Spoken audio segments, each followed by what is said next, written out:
બગદાણા ધામના પરમ પૂજ્ય સંત શ્રી બજરંગદાસ બાપાની 49મી પુણ્યતિથિ નિમિત્તે ભાવનગર શહેરના ભાદેવાની શેરી વિસ્તારમાં ભક્તિભાવપૂર્વક ભવ્ય ઉજવણીનું આયોજન કરવામાં આવ્યું હતું।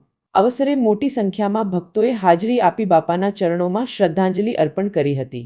કાર્યક્રમ દરમિયાન ભજન કીર્તન, સ્મરણ અને મહાપ્રસાદનું આયોજન કરવામાં આવ્યું હતું, જેમાં ભાવનગર સહિત આસપાસના વિસ્તારોમાંથી આવેલા ભક્તોએ ઉત્સાહપૂર્વક ભાગ લીધો હતો। સમગ્ર વાતાવરણ ભક્તિ અને આધ્યાત્મિક ઉલ્લાસથી પરિપૂર્ણ બન્યું હતું। ઉલ્લેખનીય છે કે બગદાણા ધામના સંત શ્રી બજરંગદાસ બાપાના ભક્તો માત્ર દેશમાં જ નહીં પરંતુ વિદેશોમાં પણ વસવાટ કરે છે અને તેમની પુણ્યતિથિને દર વર્ષે શ્રદ્ધા અને ભાવથી ઉજવે છે। આ વર્ષે પણ શ્રી બજરંગદાસ બાપાની 49મી પુણ્યતિથિની ભાવનગરમાં ભવ્ય અને સુવ્યવસ્થિત રીતે ઉજવણી કરવામાં આવી હતી, જે ભક્તોમાં વિશેષ આકર્ષણનું કેન્દ્ર બની હતી।